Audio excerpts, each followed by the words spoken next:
All right. These things are either too loud or too quiet. It's on. Good evening. Welcome to the June 2nd regular City Council meeting for the City of Jacksonville Beach. We'll begin with the invocation followed by the salute to the flag, led by Mr. Sutton. Please rise. Let us pray. Lord God, we thank you for your grace and mercy that you provide each and every day. I lift up this council and pray for discernment and wisdom for this body and for all of our city staff as we work to try and make this great city even better. We lift up our military, our first responders, and our medical providers, and we thank you each and every day for their protection and their healing that is through you. And any that need your touch and continued healing, Lord, we lift them up and thank you for your comfort. We ask these things in your Son, Jesus' name. Amen. Pledge allegiance to the flag of the United States of America and to the republic for which it stands, one nation, under God, indivisible, with liberty and justice for all. This meeting is called to order. Madam Clerk, roll call. Councilmember Golding. Here. Councilmember Horn. Here. Councilmember Jansen. Here. Councilmember Sutton. Here. Councilmember Wagner. Here. Councilmember Wouters. Here. Mayor Hoffman. Here. Approval of minutes, item A. I move to approve the minutes from the regular city council meeting held on May 19th, 2025. Second. We have a motion and a second. Any discussion? Seeing none, all in favor signify by saying aye. Aye. Aye. Any opposed? Motion carries. Item B. I move we approve the minutes from the special council briefing held on May 27th, 2025. Second. We have a motion and a second. Any discussion? All in favor signify by saying aye. Aye. Any opposed? Motion carries. Approval of the agenda. I move to approve the agenda. Second. We have a motion and a second. Any discussion? All in favor signify by saying aye. Aye. Any opposed? Motion carries. Announcements. Ms. Golding. Thank you, Mayor. First and foremost, I want to welcome our new city clerk, Molly, to the dais and look forward to working with you in the years to come. I just have a few short announcements. Want to wish a happy birthday to Mr. Jansen, who celebrated his birthday on Saturday. And a happy early birthday to Mr. Sutton, who's going to celebrate his birthday on Wednesday. Interestingly, I was looking at our birthdays, and they're all May, June, July, August, September. It's kind of interesting. Don't know.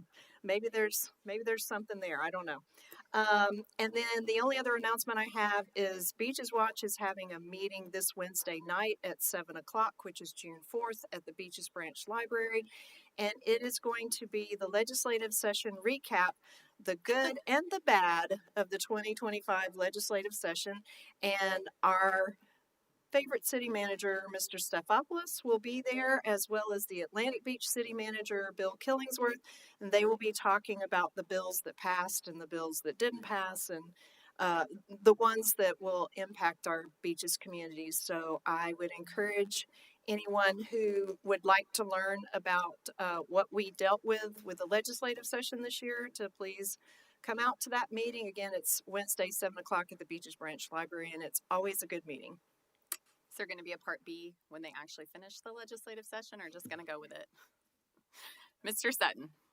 Thank you, Mayor. Just wanted to mention that tomorrow, June 3rd, the city of Neptune Beach, to our north, obviously, will be dedicating and declaring June 3rd as Eddie Bounds Day.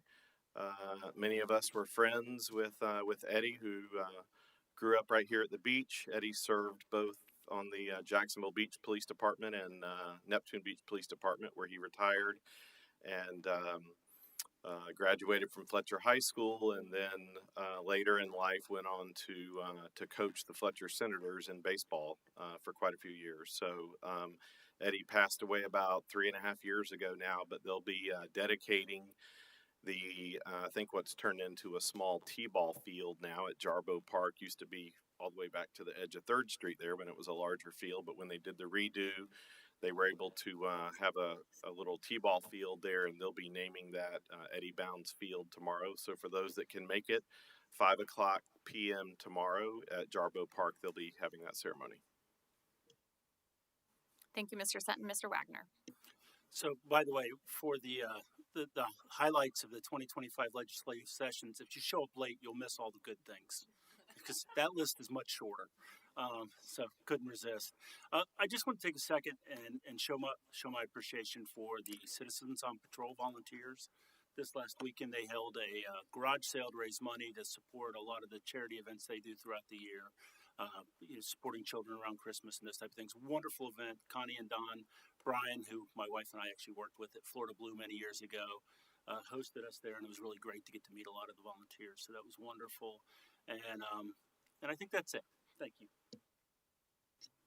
There was a lot of good Chris Hoffman collectibles at that garage sale, so hopefully Were you all of the Barbie dolls? that's definitely my Barbie doll collection was out there. Mr. Horn. Thank you, Mayor. I just want to say I want to thank the Kindness Matters organization. They had a 5K run this weekend honoring the Volunteer Life Saving Corps and their continued service to the Beaches community. I am appreciative of Volunteer Life Saving Corps. Kind of on a less exciting note, there were unfortunately some fatal drownings around the state of Florida over the weekend, and that's a reminder to everybody that the ocean is a dangerous place. Please swim in front of a lifeguard. Be safe. You know, if you're in Jacksonville Beach right now, there are some tiny little stinging creatures. If you'd like to see me after the meeting, I can show you all my little marks that I have from being in the water recently. But just, safety first, safety second, safety third. Swim near a lifeguard. Know your limits, please. Drowning is preventable, and it's very sad to see things like this because our whole state is surrounded by water, except for our northern border. And we got to know our limits and be safe. Thank you. Thank you, Mr. Horn. Mr. Jansen. Yeah, I want to piggyback off of both Councilman Horn and Councilman Sutton's sentiments. Number one, welcome to day 2 of the 2025 hurricane season. So that runs from June 1st to November 30th. So be prepared. Make sure you sign up for your Code Red notifications. That can be done on the City of Jacksonville Beach website. And then secondly, the dedication of the baseball field was the result of an Eagle Scout project from one of our scout troops. I think there's only 2 at the beach, one which my son participates in, and they helped build that dugout for them. So I'm proud of them in accomplishing that as an Eagle Scout project. And my son just ranked up to life, so he's working on his Eagle Scout project coming up. So we've mentioned the H word twice this meeting, so that's it. No more. But it is time to pay attention and be prepared. I have a few announcements. This week is our Seawalk sessions on Wednesday. The artist is Liz Bechtel, and true to form, it's like a 94% chance of rain. So keep an eye on social media, as I don't think we've had one of those yet this year, unfortunately, but they are a great event when we do have them. And then again, Country Fest is coming up on June 14th. So keep an eye out for that. Looks like a really good lineup of artists. And then I just found out that the Jacksonville Beach 12U baseball team is going to play this weekend at the Cooperstown Dreams Park. And apparently this is a really big deal. That is all I know about that. But I'm going to ask the council to hold back at the end of this meeting, and let's record a quick little message to them to send our well wishes to them as they head up to Cooperstown to play baseball. Yeah? Okay.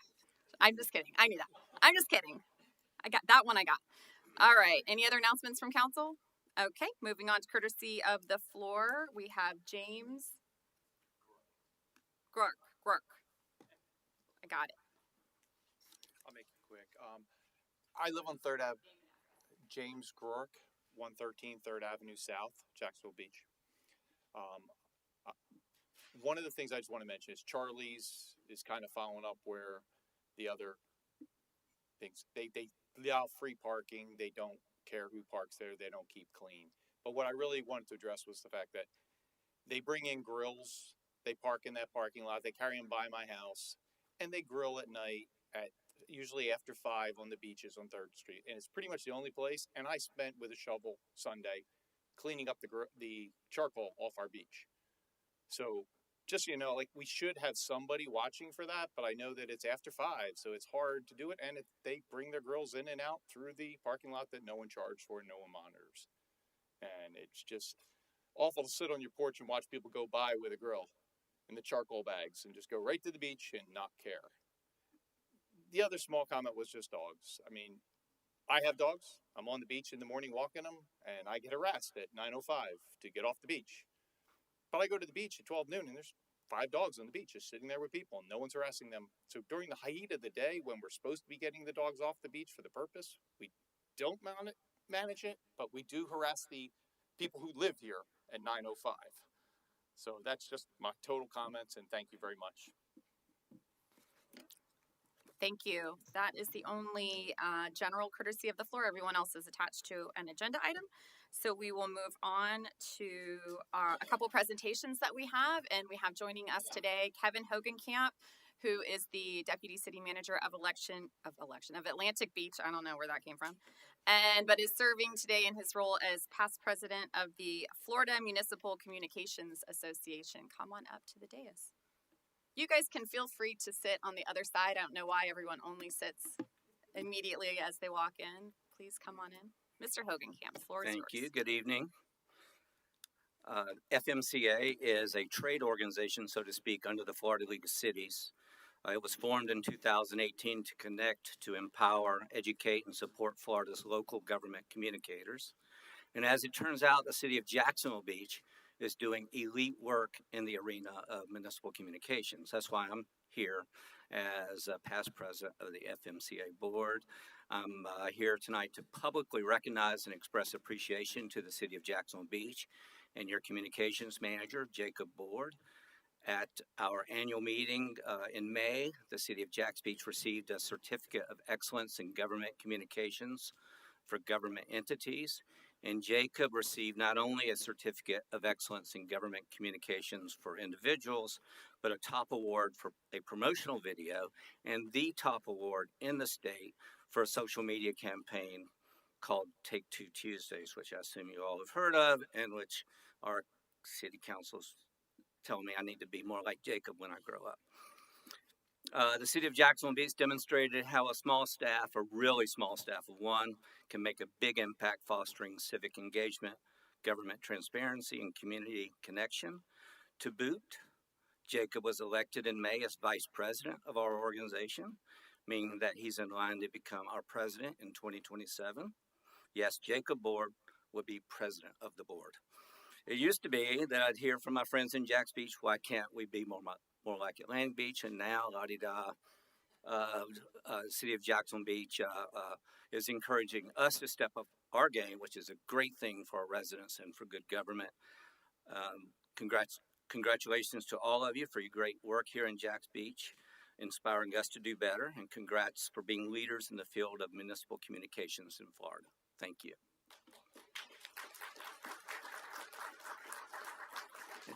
If I may quickly address a previous announcement to Councilmember Golding, I think that meeting is being moved to Neptune House in Jarboe. We were notified of that today, the Beaches Watch meeting.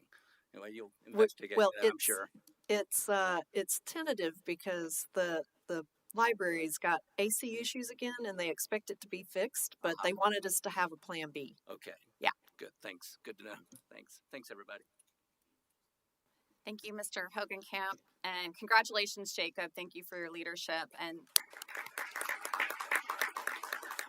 to the city administration and the city council for really putting a focus on communications with our citizens and other stakeholders in our community. And it's really making a difference. If you don't know what we're talking about with Take Two Tuesday, stand by for Atlantic Beach to come out with something on a different day.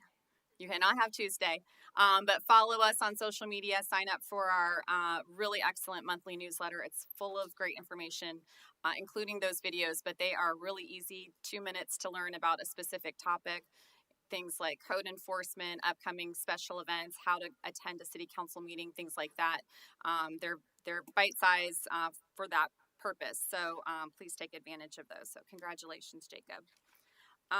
Okay, next we have a big celebration and anniversary happening here in Jacksonville Beach, and I'd like to thank the Beaches Museum staff for compiling this the whereas clauses here for this proclamation. I wish I had told them to be shorter, but it is worthwhile to celebrate 100 years of the Cassa Marina, which has graced our shores here in Jacksonville Beach since the day we became Jacksonville Beach. So let me go ahead and start reading through this. Whereas the Cassa Marina first opened on June 6, 1925, on the day that Pablo Beach officially became Jacksonville Beach as it is known today, marking a new and persistent era of beaches hospitality. And whereas the Cassa Marina Hotel serves as one of the earliest examples of fireproof architecture in the beach's area, thanks to its construction using concrete, hollow tile, steel framing, and a sprinkler system. And whereas the Cassa Marina has weathered hurricane season every year for a century, survived the Florida land bubble and the Great Depression, and stood through changes in ownership, bankruptcy, and dramatic renovation, yet has remained in place and operation as a beloved local symbol of the enduring culture and historic heritage of the beaches. And whereas leased by the United States government in 1944, the Cassa Marina Hotel accommodated war workers and naval officers' families for 7 years, serving as an invaluable resource to the home front during World War II. And whereas standing as a preserved example of Mediterranean Spanish Revival architecture listed on the National Register of Historic Places and the National Trust for Historic Places, Historic Hotels of America, the Cassa Marina Hotel serves as a shining example of the rich cultural and architectural heritage of our beaches. And whereas visionaries such as Gene Zapp, Mary Lou, and Alan Brown, and most recently Chris and Nadia Hyanides, have contributed to the establishment, revival, and preservation of the Cassa Marina Hotel, ensuring that it continues to thrive in the 21st century. And whereas the Cassa Marina Hotel has seen countless weddings, anniversaries, reunions, and other life milestones, drawing beaches locals and visitors alike for celebrations that mark the most meaningful chapters of life, weaving the hotel into the emotional fabric of our history and community. Now, therefore, I, Christine H. Hoffman, Mayor of the City of Jacksonville Beach, do hereby proclaim Friday, June 6, 2025 as Cassa Marina Hotel Centennial Anniversary in Jacksonville Beach. And we have General Manager Mark Vandeloo here to accept the proclamation. Come on up, Mark.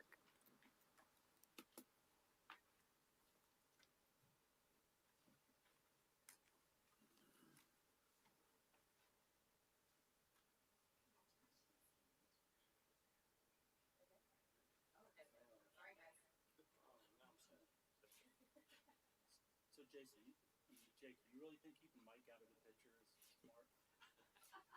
It's very smart, actually.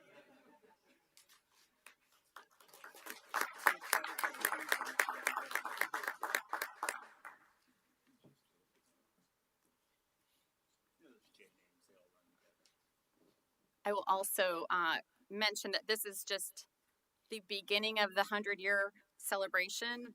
There will be a big party, true Cassa Marina fashion, on I think it's Saturday now, July 12th. Saturday, July 12th, and it is a ticketed 21 and up event, but there's going to be a great band, Chris Thomas Band, lots of great food, beverages, if you're so inclined. So make sure to keep an eye out for that. They're available on, all the information's on Facebook, and you can buy tickets through that. So hope to see you out there celebrating the Cassa Marina. All right, moving on to item A, commemorative signage. Trevor, come on up. Good evening, Trevor Hughes, Chief of Parks Development and Maintenance, City of Jacks Beach, Parks and Rec Department. This evening we're here because recently we received an application for an honorary street sign in the Parks Department for one of our fallen firefighters at the beach. And while his contributions were noteworthy, they didn't fully align with the established criteria for the honorary street program. But we wanted to take a moment to honor one of our local first responders, and we saw an opportunity to do so through our city's naming policy. The policy gives us the opportunity to name not only buildings, facilities, but driveways, different types of commemorative areas within the city. And so we are proposing a street sign similar to the honorary street sign over the driveway at Fire Station 60.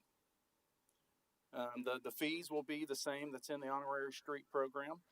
and we're looking for your approval. Thank you, Trevor.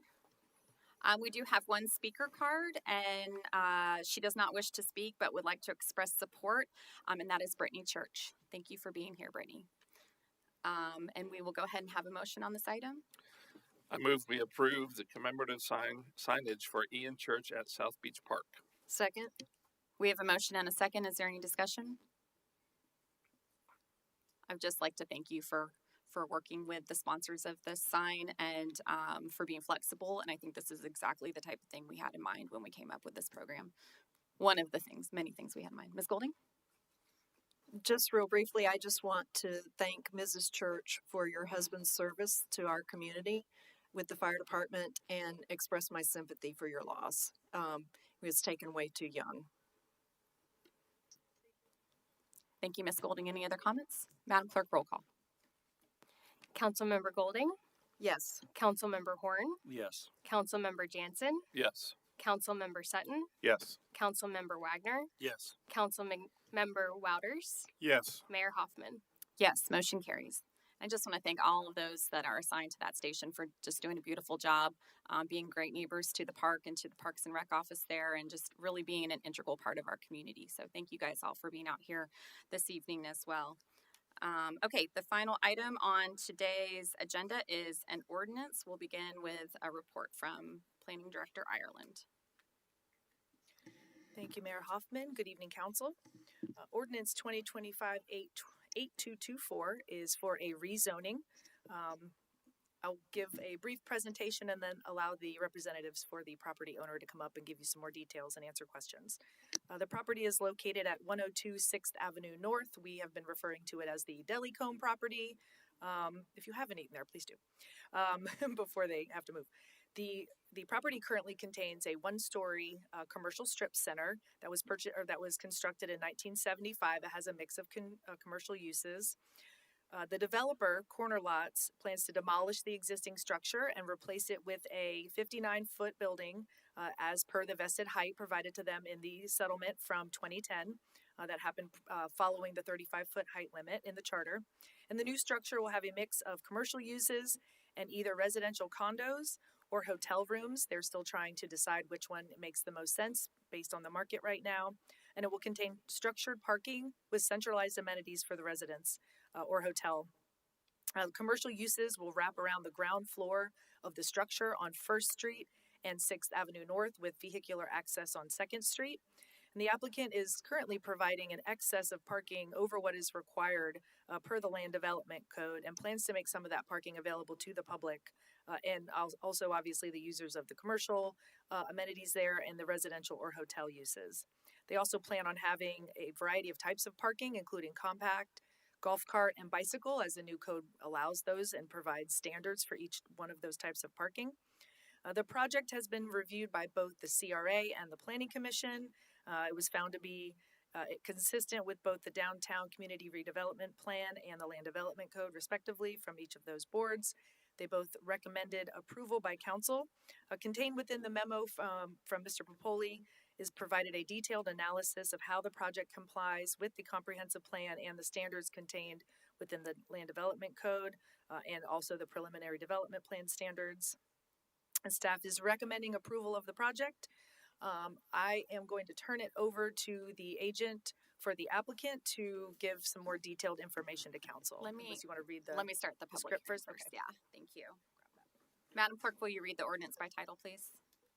An ordinance of the City of Jacksonville Beach, Florida, establishing a redevelopment district, RD zoning district within the City of Jacksonville Beach, Florida, as provided under Chapter 34 of the Code of Ordinances of said city, providing for a repeal of conflicting ordinances, severability, and an effective date. I really just wanted to get my reading out of the way. This ordinance for the rezoning of property is before the council for a public hearing and consideration on its first reading. Under the laws of the state of Florida, an application for the rezoning of specific property or development site is handled as a quasi-judicial proceeding. Quasi-judicial proceeding means that the city council is now functioning in a manner similar to a court, with the mayor and council sitting as impartial decision makers, hearing testimony and questioning presenters who are to provide substantial and competent evidence to support their side of the issue. It is the duty of the council to arrive at sound decisions regarding the use of property within the city. This includes receiving citizen input regarding the proposed use on the neighborhood, especially where the input is fact-based and not a simple expression of opinion. It is the applicant's burden to demonstrate that their application is consistent with the Land Development Code and the comprehensive plan. If the applicant is successful in showing consistency, then it is up to the local government to produce competent, substantial evidence of record that the application should be denied. The council's decision on a rezoning application is based on the criteria set forth in section 34-538 of the Land Development Code. Each member of the council has been provided a copy of the criteria. In addition, the council has received a copy of the application and the staff and planning commission's recommendations on the zoning request. I will now open the public hearing on ordinance number 2025-8224. So we have already heard from staff, so we will go ahead and have the applicants come on up.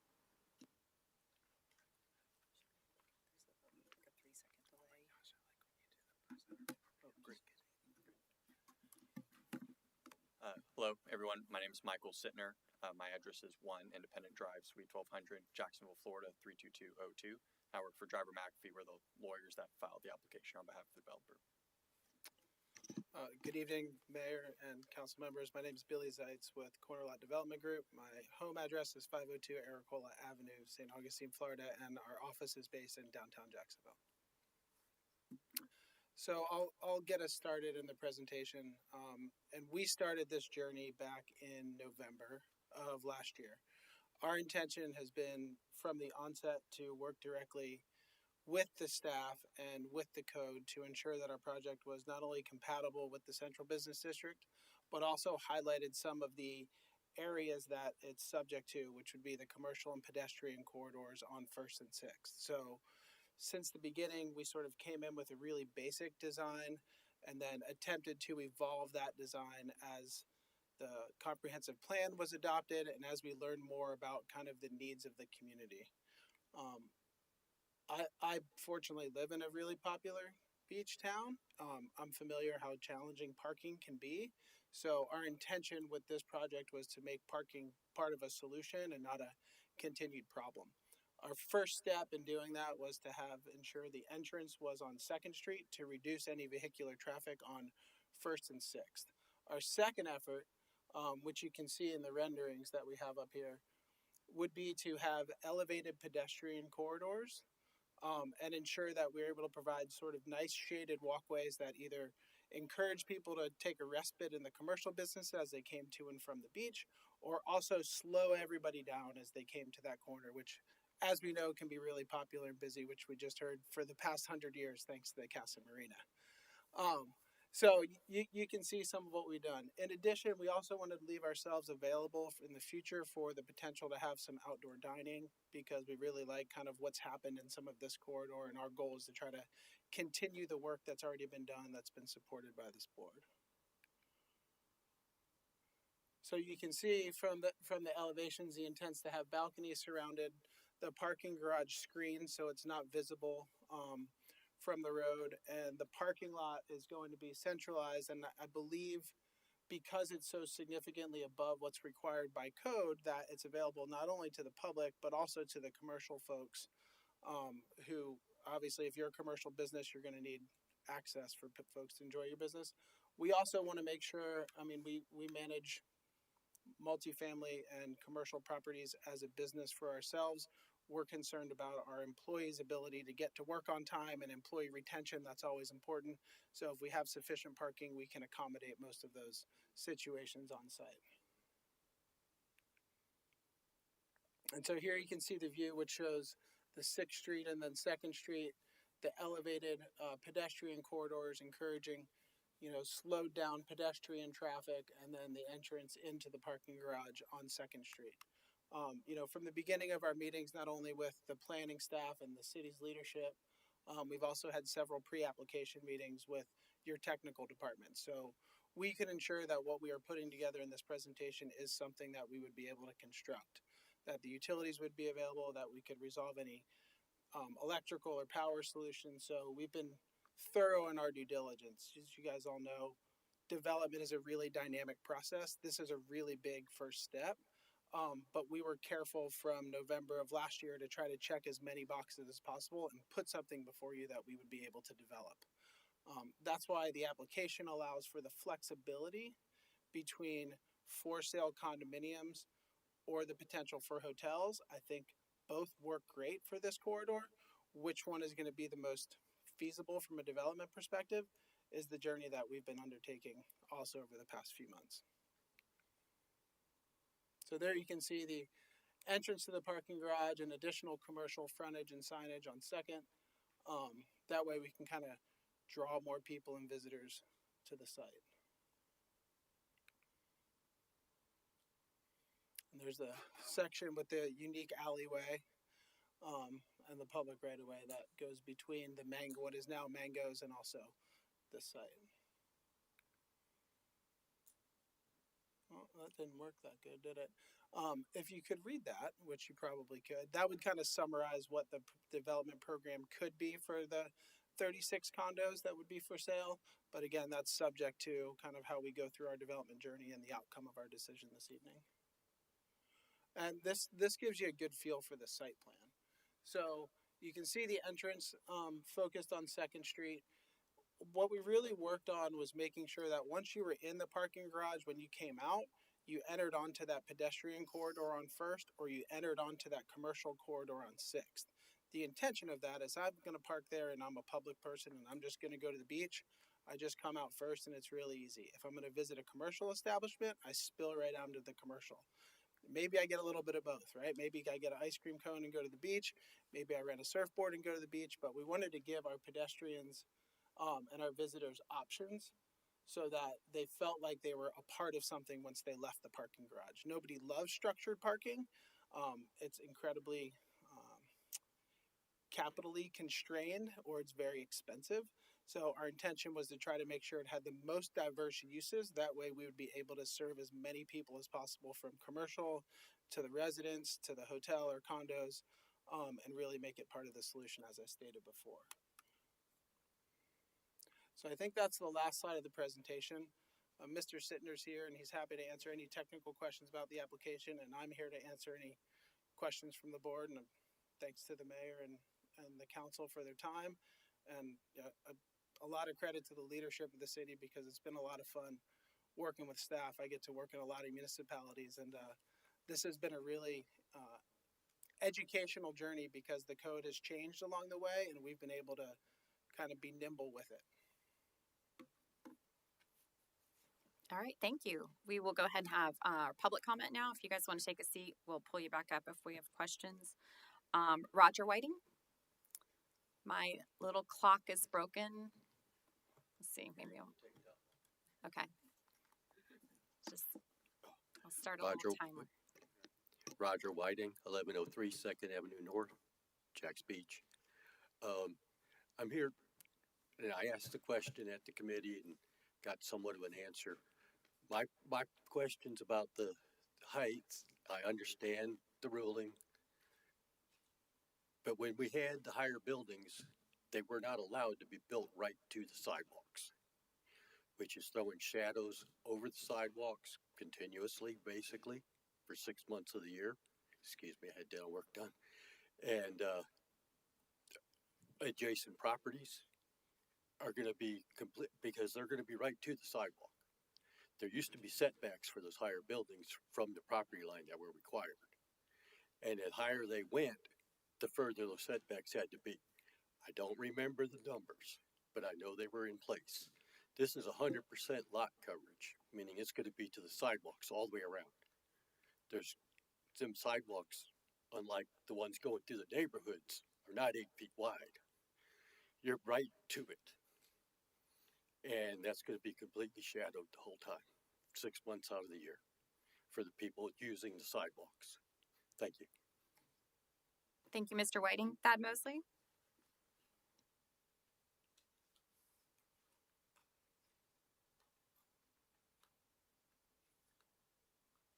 My name is Thad Mosley. I live at 3701 Duval Drive, and I'm here today to speak in favor of this request for RD zoning. 4 or 5 specific items.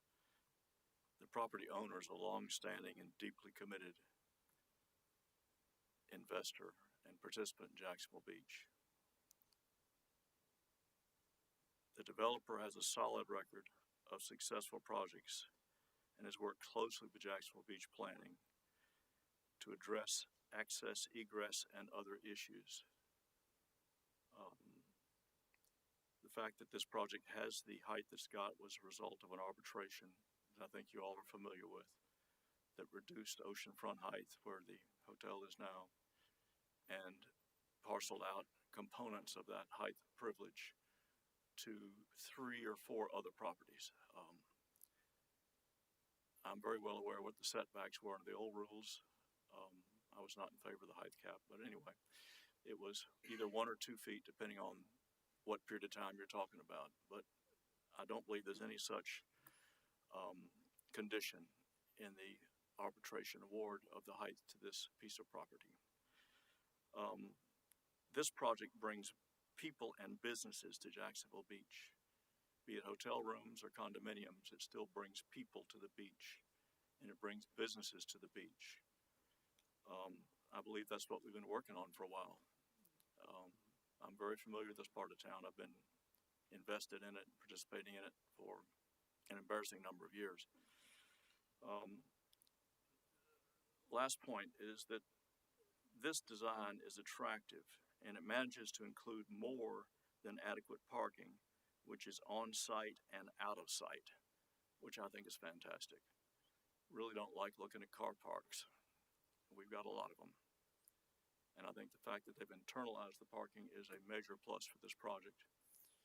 Any shadows to be cast will be cast on the streets, and the sun declining to the south and never getting above dead high on June 22nd or whatever is not going to be casting any shadows to the south.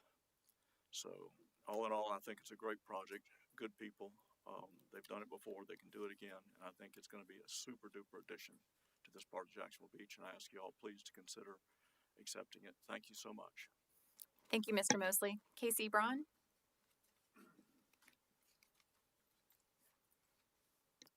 Yeah, Casey Braun, 804 13th Avenue North, Jacksonville Beach, Florida.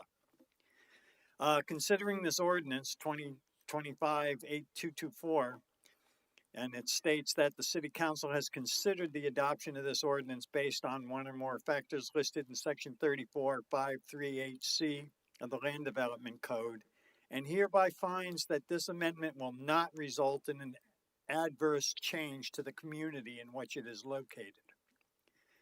Aside from the potential eyesore of height minimum setbacks, was traffic considered as an adverse change? And I'm not talking about parking. Traffic impact research is always conducted by the developer and never shows any adverse possibilities. The growing monstrous eyesore outside Gonzalez Park is a typical example. The truth is that traffic is a bigger impact than is ever discussed in development briefings. In 1970, the mayor of Jacksonville spoke at a Florida State University conference on problems of metropolitan transportation, where the population had increased by 12.8% from 1960 to 1970. The number of automobiles had increased 78.5%. The average number of daily trips within the city increased by 117.5%, and downtown trips by 127%, more than doubling the traffic level of a decade earlier. The resulting increased traffic congestion worked against opening downtown to development. And if you've tried driving down here most time in the day, you'll know that traffic's easily doubled out there.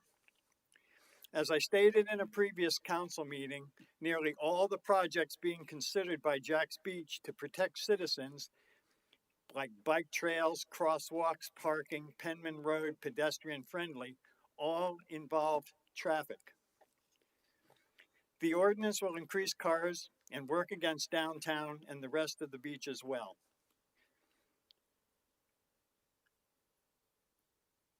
If people want to go to the beach, all they really need is a parking lot. Like all other projects that are implemented here, there is discussion before any decisions, but rarely any explanation as to why afterwards. For this one, I hope there's no need to discuss why. Please vote it down. Thank you, Mr. Braun.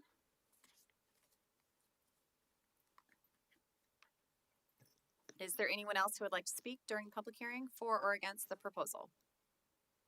Mr. Patow.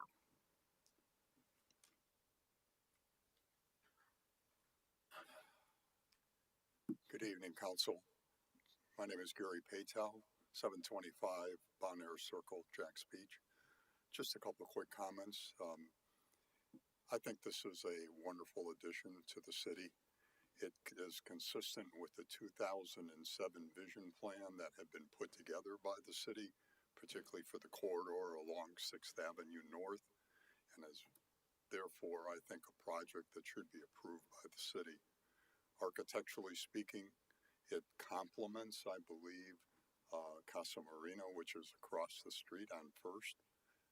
It has that same somewhat style of Art Deco, which I think would be a wonderful feature to have on that intersection.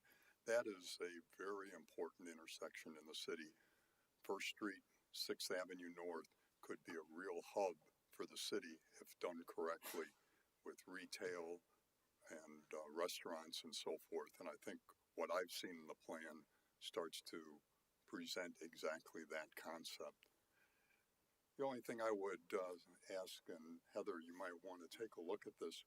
On the plan, it shows an alley to the north of the project just off of First Street. And I don't know if that alley has any real function. And the thing that I would just put out there for consideration is maybe that alley ought to just become part of the project. If there's nothing in the alley, somebody's got to maintain it. Is it maintained by the city or by somebody else? It's kind of right between this project and Mango's. If there's nothing in the way of utilities under there, I would think that this might be an opportunity to make that a little bit nicer than just an alley in that location. But thank you all for your attention. Thank you. Thank you, Mr. Patow. Would anyone else like to address this item? Seeing none, the public hearing is closed. Would the applicant or planning director like to respond to any comments? All right. Sorry, should have said that. And then now the public hearing is closed. Before requesting motion on this ordinance, beginning with myself, each of the members is requested to indicate for the record whether the member has had any ex parte communications on the matter, and if so, disclose the names of persons and the substance of the communications. An ex parte communication refers to any meeting or discussion with a person or citizen who may have an interest in the decision which occurred outside of the public hearing process. Written ex parte communications, whether sent to one member or all members, do not have to be disclosed on the record, but must be made a part of the record by sending them or forwarding them to the city clerk. I have not had any ex parte communications on this item. Mr. Sutton? None. Mr. Horn? None. Mr. Wouters? None. Mr. Wagner? None. Mr. Jansen? This morning, Stephen Debenau called me and asked me to introduce myself to Mike Sittner, who's his representative. And I did right before the meeting, but there was no conversation of the project itself. So quite frankly, none. Thank you, Mr. Jansen. Ms. Golding? None.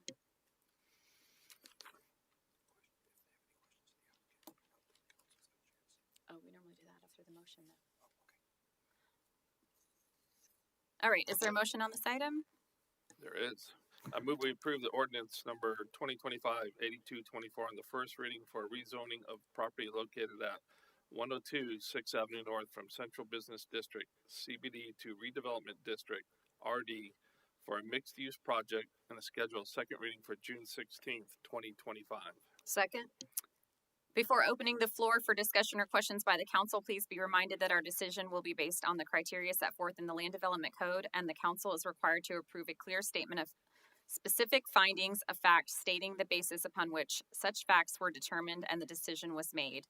We'll now open the floor for discussion by council. Mr. Jansen. So maybe Heather, you or Mr. Zeitz could speak to that interesting alleyway that Mr. Patel brought up. I was just gonna say that I'm not aware of a use that's there. This is a strange block that was some combination of two separate plats. The west half didn't have an alley, the east side does. So you may know more than I do, Billy, if there's utilities in there or not, or if it could be closed. I'd probably have to consult with Public Works to get some additional information. Yeah, through to Councilman Jansen, through the mayor, it was discussed at length at the pre-app. There are some utilities that are in that alleyway. Our goal was to resolve the best solution for a utility connection and then determine what the outcome of the alley is. The alley is currently under the ownership of the city of Jacks Beach. We're open-minded to making it a small public space, vacating it if that's the city's discretion. That would be between Mangoes and us and you to figure out. As long as it's better than its current condition and we have utilities to our property, consider us a partner in the solution. Good.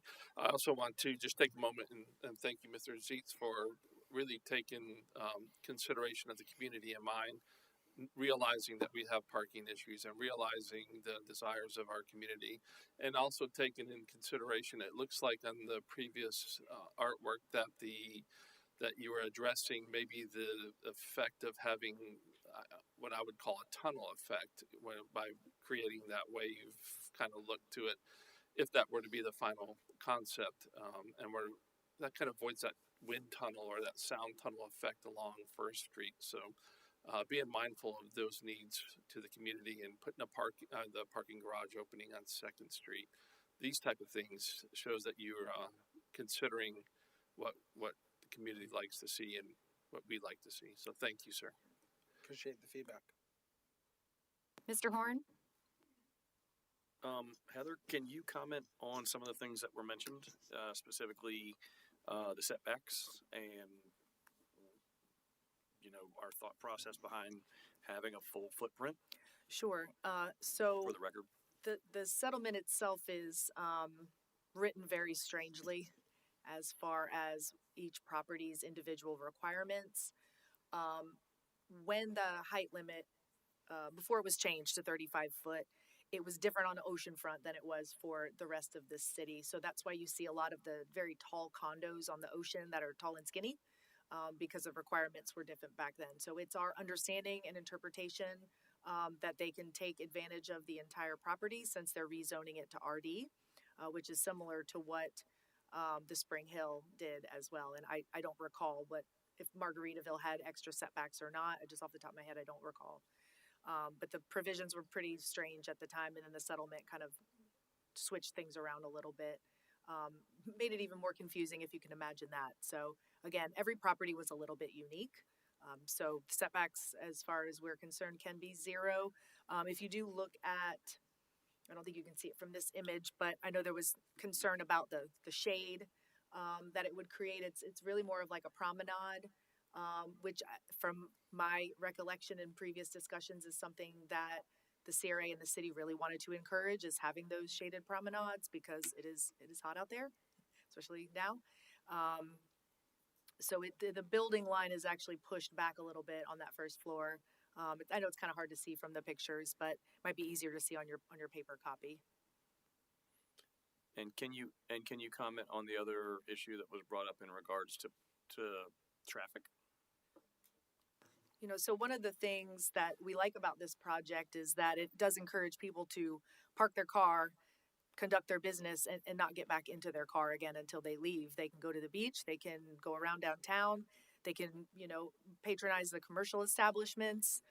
Residential traffic generation is a lot lower than commercial. So the bulk of this project being residential won't generate as much traffic as if it were a strictly commercial building without residential uses. Since we are a transportation concurrency exception area per statute, they won't be required to, add new roads or expand roads. That's just not what we do here. But they will be required to pay into our mobility fee fund based on the difference in use between what's there now and what they're proposing. That money goes into a fund that the city can then use for things like sidewalks and urban trails and ways to encourage other mobility uses such as... Mr. Braun, with all due respect, Ms. Ireland listened to you quietly while it was your turn to speak. Thank you. Thank you, Mayor. They will have to pay into that fund. I don't know the exact amount. That doesn't get figured out until they go to the building permit process. Okay. I will say to the developer of looking at this project, I will commend you on, one of the things I kind of sat and thought about this. One of the issues with traffic is one of the problems that we have in Jacksonville Beach is nobody can find parking. And so you have a lot of traffic, just people driving around looking.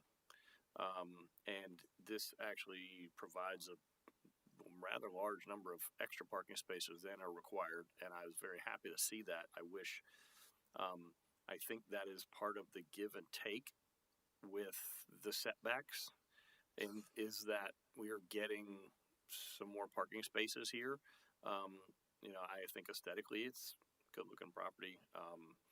I think that, like was mentioned by, Gary and some other members, I think from the city side, I think this will be a benefit to us. And,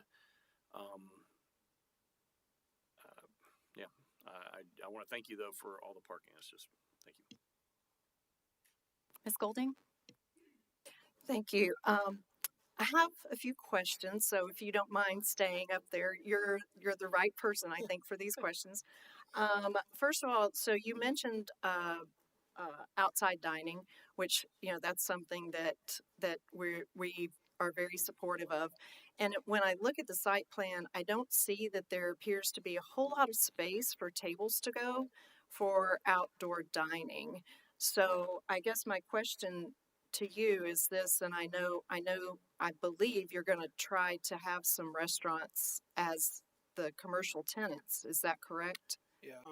Through the mayor to Councilwoman Golding, our intention is to provide an opportunity to have a restaurant and allow them to adhere to the city's use of outdoor dining per their code. What that means in our final design, this is preliminary.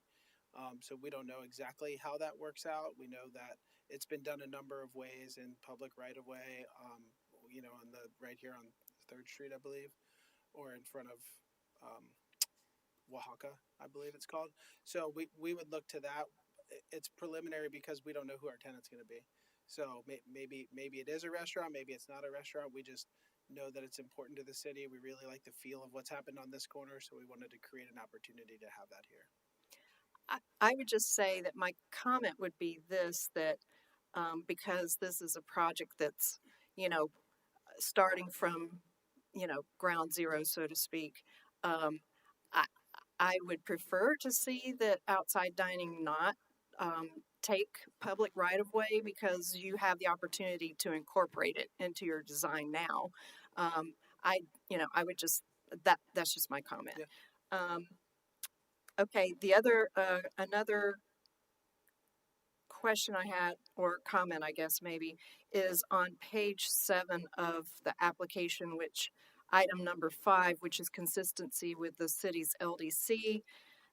There's a statement that says bars, lounges, nightclubs, and taverns are listed as prohibited uses within the RD narrative description. However, when I go and I look at the prohibited uses which I guess would be on page 10, and the attachment as well that's referenced, the bars, lounges, nightclubs, and taverns are not listed as a prohibited use, and so I was just wanting to ask you about that. Sure. Michael Sittner, 1 Independent Drive, through the mayor to Councilmember Golding.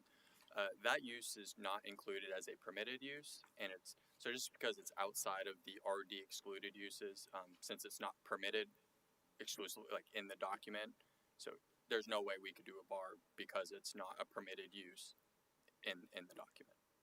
So would you be amenable to adding language in the RD rezoning that just clearly states, like in that section 3 under prohibited uses, that bars, lounges, nightclubs, and taverns are prohibited, just so it's clear, it's, you know, in black and white in that section where prohibited uses should reside.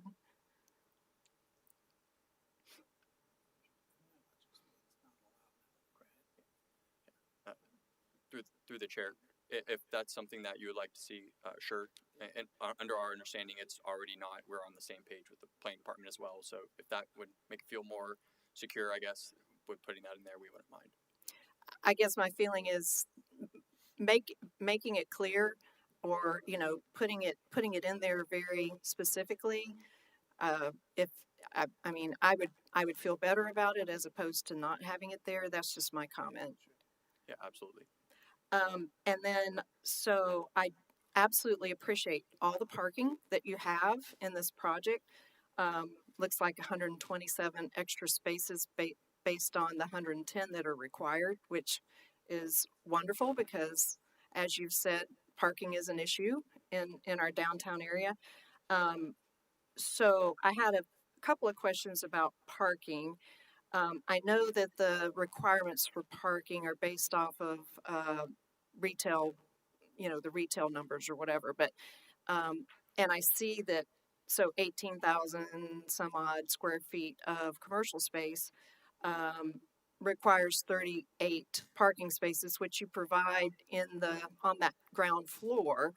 But, you know, hopefully you'll have some really successful restaurants that, you know, or businesses too, that will be tenants in your building. So my question is, because there's so much extra parking, will there be public parking beyond the first floor, or is just the first floor all that's going to be available for public parking?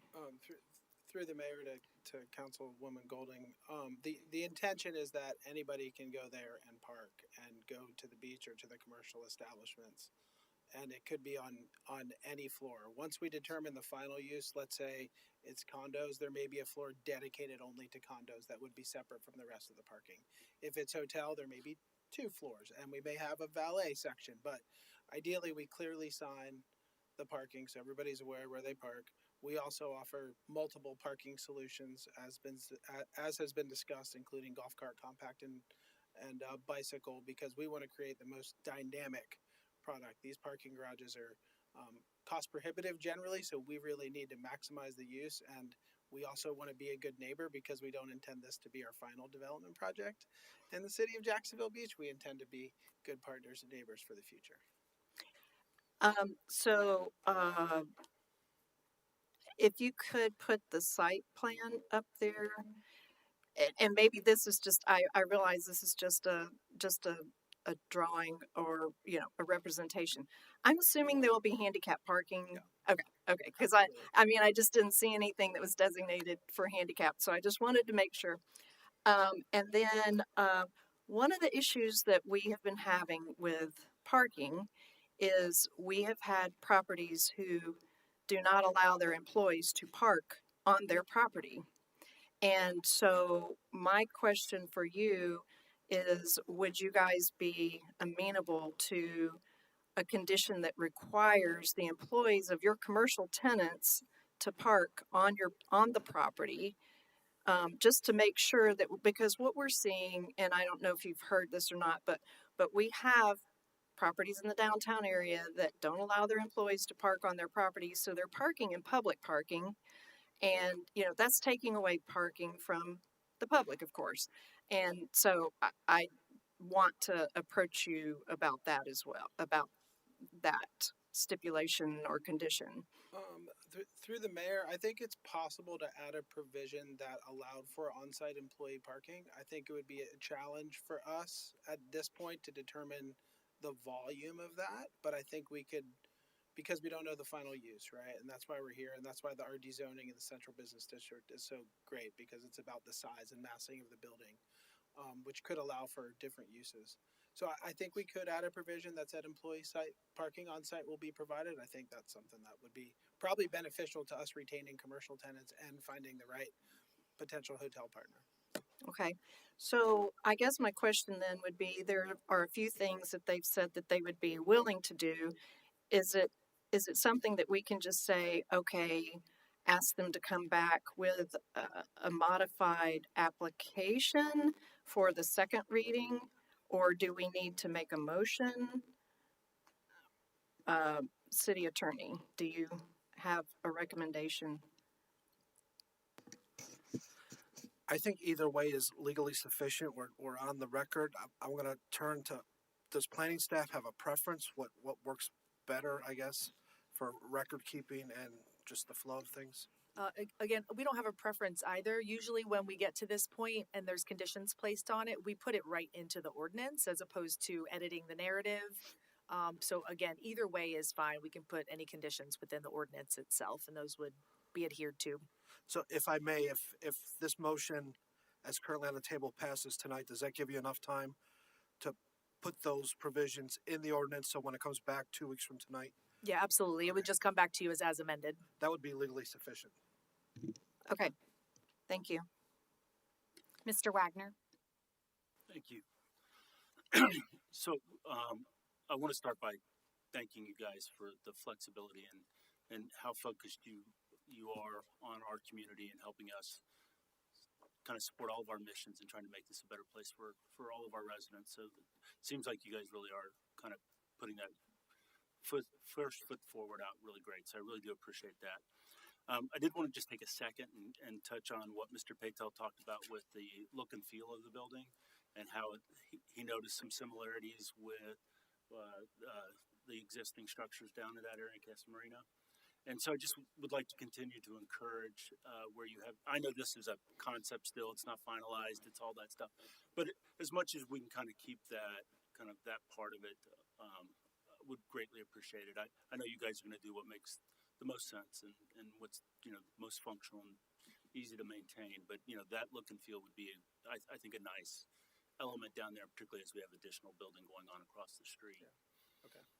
So really would appreciate that. And then the one thing that I would ask, just kind of based on Councilor Golding's comments is, considering there's so much we don't know, is there a way for us to look at things where we say, like, we won't prohibit the parking versus coming up with something that says, I don't want to have you guys committing to something that you ultimately can't deliver on and creating a problem in the future. So if we just say, so I'm like a little concerned that we might like declare a certain number or a certain requirement and I'm a little nervous about kind of committing to things we don't know yet. Yeah, through the mayor to Councilman Wagner, I think we'd be concerned about putting a number on it. Mm-hmm. I don't think we're concerned with providing a provision that would allow it. Again, if we're talking about the types of establishments we hope to put here, let's speculate on a hotel. Employee retention is going to be critical to our success. So whether we have a hybrid of some employees are on site and others are forced to park off site because we have such a wildly successful hotel, or, there's been shuttle, there's a lot of different solutions out there. I think it's comfortable to provide a provision that would require some, but not hold us to a number. And I think that could be something that we all look upon favorably. Thank you very much. Mr. Jansen, revisit? Yes. Heather, is there a likelihood that when they finally get to a final concept and design that this might come back in front of us a second time? Not for zoning, but for anything else? No, not unless they were making changes to their design would it come before you guys. There are certain provisions in the code that allow some flexibility administratively, but if they were to wildly change their concept, then it would have to come back to you guys for an amendment.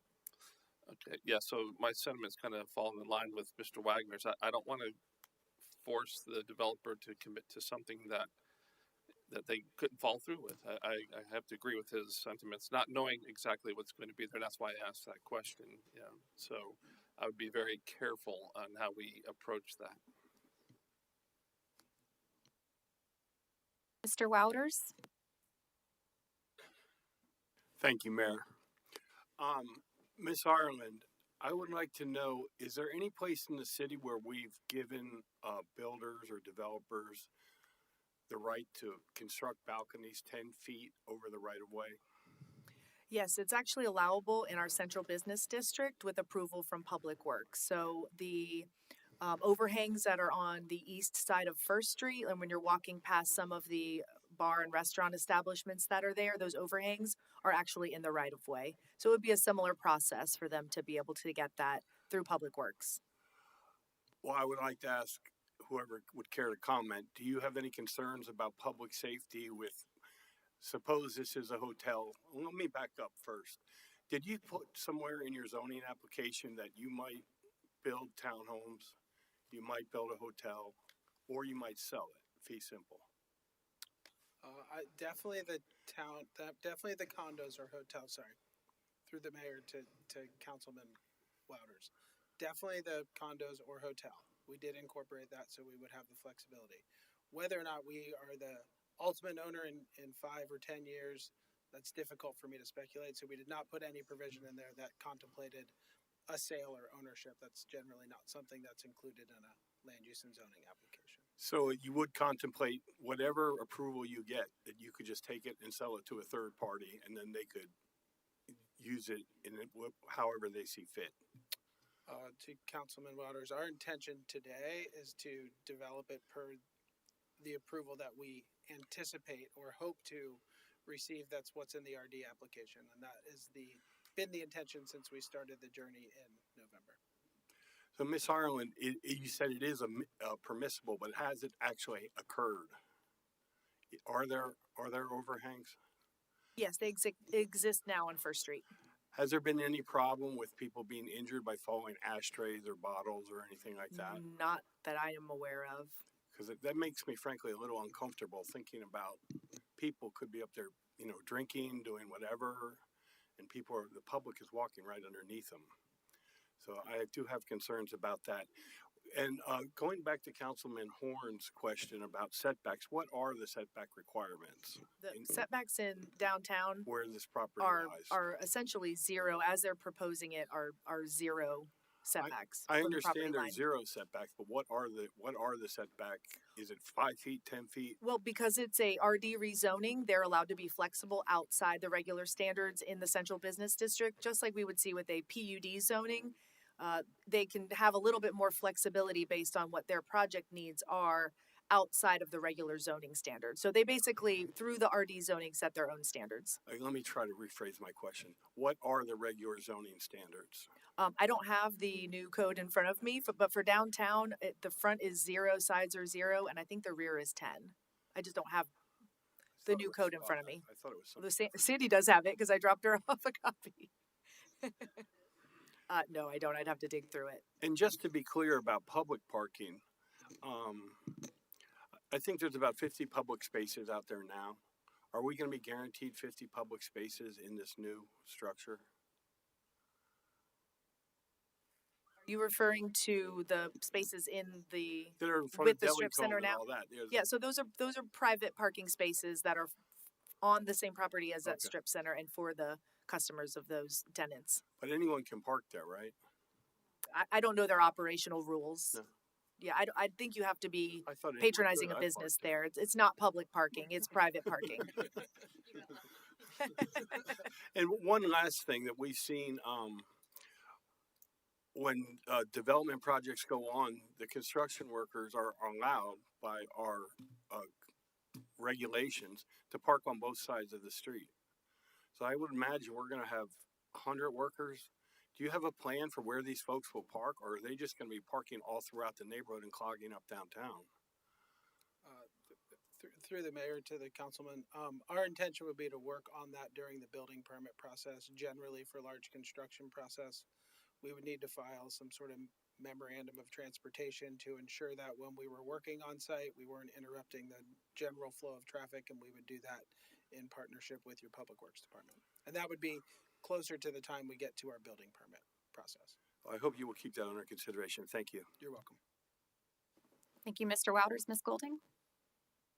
Just real quick, if I'm looking at the correct table, to answer Mr. Wouter's question. I believe for a mixed-use building, it says 10 feet for the front setback. Max, Sorry, is that yeah, max? maximum of 10 feet. Okay. And then side setback is dash or zero minimum. Zero minimum, sorry. Sorry, I'm looking at the wrong thing. Rear setback 10 minimum. That sounds right. Zero minimum for front. I'm Sorry. sure glad I gave you that copy. Yeah. Today. Yeah.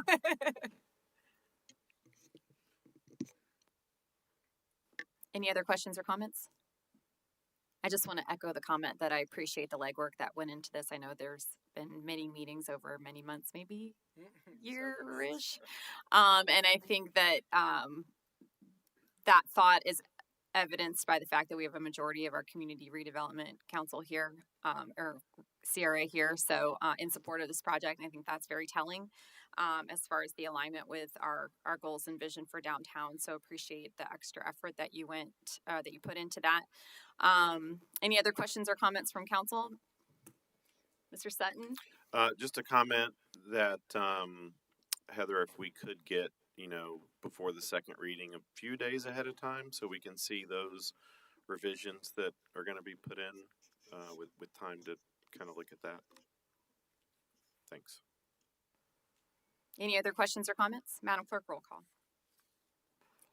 Councilmember Horn, With the amended adjustments, yes. Councilmember Jansen, Yes. Councilmember Sutton, Yes. Councilmember Wagner, Yes. Councilmember Wouters, No. Councilmember Golding, Yes. Mayor Hoffman. Yes, motion carries. Is there a motion to adjourn? Move to adjourn. Second. We have a motion and a second. All in favor signify by saying aye. Aye. Any opposed? Council, please, if you don't mind staying back to do a video for the baseball team, I appreciate it. Meeting is adjourned.